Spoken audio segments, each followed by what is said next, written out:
ঘোড়াধরা গ্রাম জলসার দেখবেন। যদি আপনাদের ভালো লেগে থাকে লাইক কমেন্ট শেয়ার করবেন। Nasir Chowdhury page Facebook follow করে সাথে থাকবেন।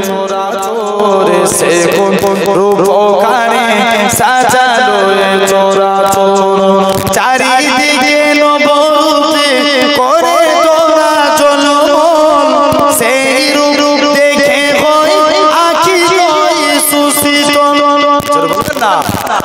আখি